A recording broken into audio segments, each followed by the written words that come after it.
What if you could look at life's tiniest machines the same way you look up a city on Google Maps? Picture this. Your body is basically a huge factory and proteins are the machines. Some are scissors, some are doors, some are delivery trucks, some are bouncers deciding what gets in and out of your cells. Now here's the problem. John Jumper, Richard Evans, and their colleagues highlighted, we've learned to read protein recipes fast, the amino acid sequence. But figuring out the three-dimensional shape that recipe folds into has been painfully slow. And the shape is the whole game. The shape is what decides if a protein works, breaks, or turns into something dangerous. So if you care about medicine, diseases, or why drug discovery takes forever, you care about this. Because Jumper and the team reported a method that can often predict protein shapes with accuracy close to lab experiments, and they proved it in the toughest public test the field has. Why does protein shape matter more than protein letters? Imagine two keys cut from the same metal, same length, same vibe, but one has tiny grooves slightly different. One opens your front door, the other opens nothing. That's proteins. The letters are the metal. The fold is the grooves. In the publication, the authors point out that experimental science has determined structures for around 100,000 unique proteins, but there are billions of known sequences out there. And every single lab structure can take months to years of work. So we've been living in a world where we know the recipes for an absurd number of machines, but we don't know what most of them look like. Why did this challenge sit there for more than 50 years like an unsolved boss level? Jumper and colleagues describe the protein folding problem as a long-standing scientific headache. Predicting the final three-dimensional structure from sequence alone has been an open research problem for over 50 years. And the reason it's hard isn't because proteins are random. It's because the number of possible folds is enormous. Like, imagine trying to guess the final shape of a tangled headphone cable after you shake it in your pocket. Except the cable has chemical preferences, and the room temperature matters, and the pocket has water and salt and other stuff. Older methods improved, but the authors emphasized they still fell far short of atom-level accuracy, especially when there wasn't a known similar structure to copy from. What were people trying before, and why did it feel like pushing a car uphill? The authors lay out two big approaches that dominated the field.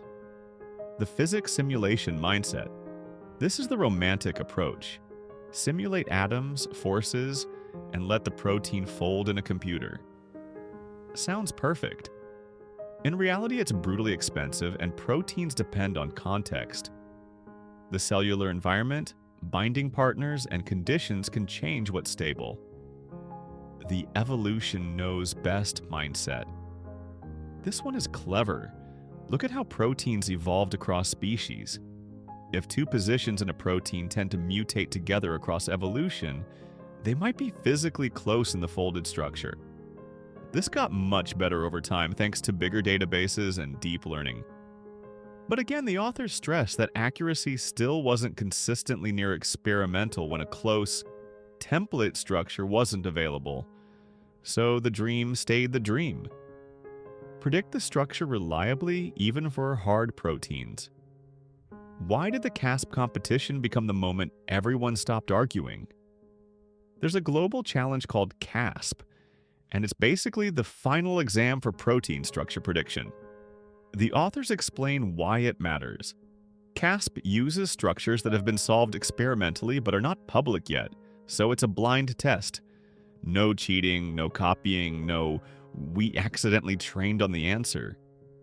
In that test, the 14th CASP round, AlphaFold 2 showed accuracy that was not just best, but in many cases competitive with experimental structures and far ahead of other methods. And they didn't hide behind vague words. They reported medians and confidence intervals and compared directly against the next best competitors. How good was it in a way a normal human can feel? Here's the simplest way to understand what Jumper, Evans, and colleagues reported. They got median backbone errors around the size of an atom, while the next best methods were off by multiple atoms worth of distance. They even drop a comparison. The width of a carbon atom is around 1 and a bit angstroms. And AlphaFold's typical backbone error was around that scale. Translation for daily life. If protein structure prediction used to be, I can draw your face from memory, this became, I can draw your face close enough that your phone unlocks with it. What did they change so it wasn't just a slightly better model, but a different kind of model? The big vibe in the publication is they didn't just tweak an old pipeline. They rebuilt the system into something more end-to-end. A model that learns representations of protein relationships and produces coordinates directly, while mixing biology and geometry in the architecture itself. This matters because earlier pipelines often predicted intermediate things first, like which residues are near each other, then try to assemble a 3D structure afterward. AlphaFold 2 acts more like, here's what I believe about the relationships, here's the shape, and here's how confident I am, all in one integrated brain. Why is evolution basically free training data for this problem? One of the strongest signals for folding comes from multiple sequence alignments, which the authors used heavily. Think of it like this. If you look at the same song covered by 1,000 artists and every time one lyric changes, another lyric tends to change with it, you'd suspect those lyrics are connected to the same meaning. In proteins, if position 20 changes across evolution, and position 80 tends to change along with it, that can suggest they're physically close in 3D space. AlphaFold doesn't treat this as a cute detail, it treats it as a core source of wisdom about structure. What is the evoformer, and why is it basically the protein's social network? Jumper and colleagues named the central building block evoformer and described its key principle like this. View structure prediction as a graph inference problem in three-dimensional space. Here's the human version. Every amino acid is a person at a party. Some people stand close. Some stay far apart. You're trying to reconstruct the entire crowd layout from partial hints. AlphaFold keeps two major representations, an MSA representation that captures evolutionary patterns across many sequences, a pair representation that stores what the model believes about relationships between every pair of residues. Then evoformer blocks update these beliefs again and again, like the model is repeatedly asking, okay, if residue 12 is close to residue 90, what does that imply about residue 13 and 88? How does it actually build a three-dimensional shape without getting confused by rotation? This is where the authors get very clever with geometry. They describe a module that operates in three-dimensional space using something called invariant point attention, designed so the model's reasoning doesn't depend on the global coordinate frame. Meaning, if you rotate the entire predicted protein in space, it's still the same structure, and the model should behave consistently. That sounds technical, but the intuition is simple. A chair is a chair, whether you're looking at it from the front or the side. Why is recycling basically the model doing a second draft like a real thinker? One of the most satisfying details in the publication is what they call recycling stages. The authors describe how the network produces intermediate structures and then refines them iteratively, often making smooth, incremental improvements until it can't improve anymore. This is deeply human. It's like writing an essay. First draft is messy. Second draft fixes the logic. Third draft makes it clean. They even mention a challenging example where the system searches and rearranges secondary structure elements for many layers before settling into a good structure. Like it's trying different ideas before committing. How does the model tell you, trust this part, versus, yeah, I'm guessing? This is a quiet superpower. AlphaFold outputs per residue confidence, essentially a reliability estimate for each position in the structure. Why that's huge because real proteins often have flexible or disordered regions. Some parts are like rigid Lego bricks. Some parts are like hoodie strings flopping around. So now a scientist can look at a predicted structure and say, this core region looks solid, build hypotheses around it. This tail region is low confidence. Maybe it's disordered or depends on binding. That's not just accuracy.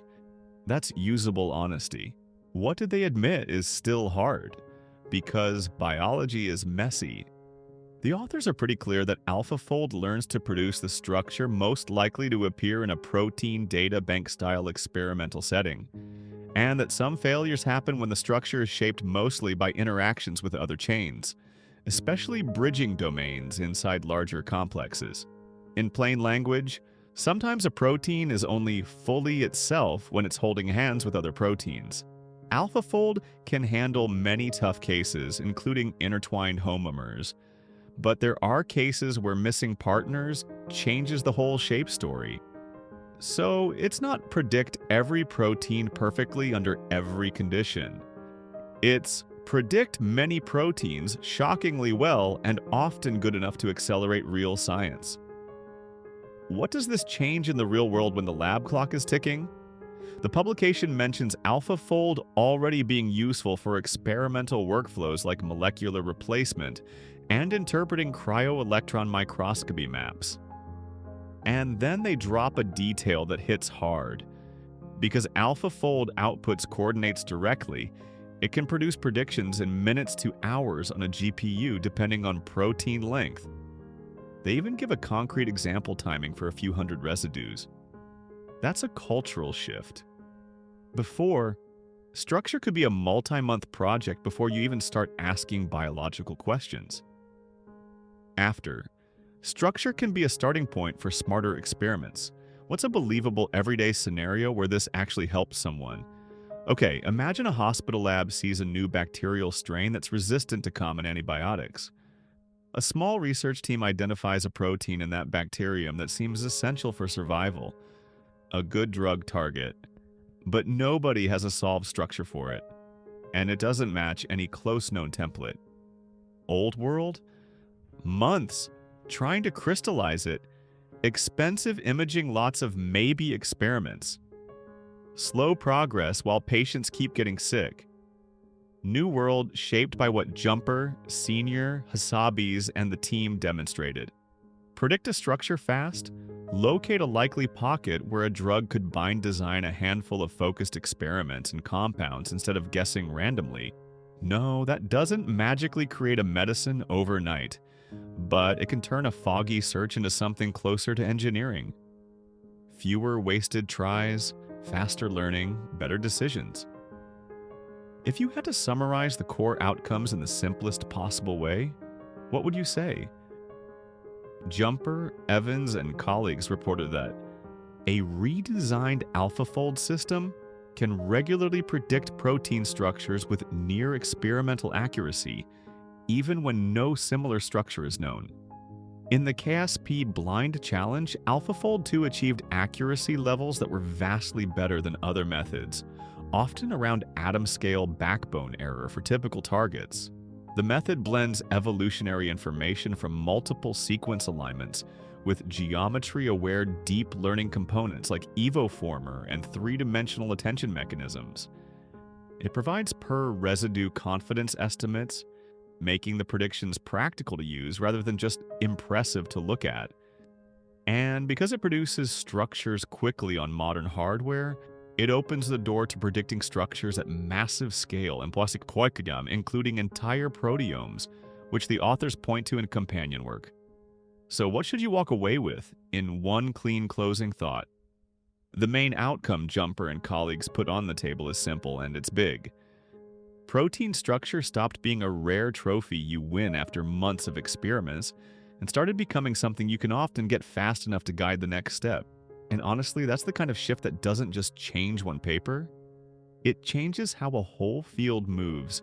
Big respect and a genuine thank you to John Jumper, Richard Evans, Andrew Sr., Demis Hassabis, and all the scientists and engineers behind this work for pushing biology forward. If you like this style of science explained like a human, hit subscribe and drop a comment with the next topic you want broken down.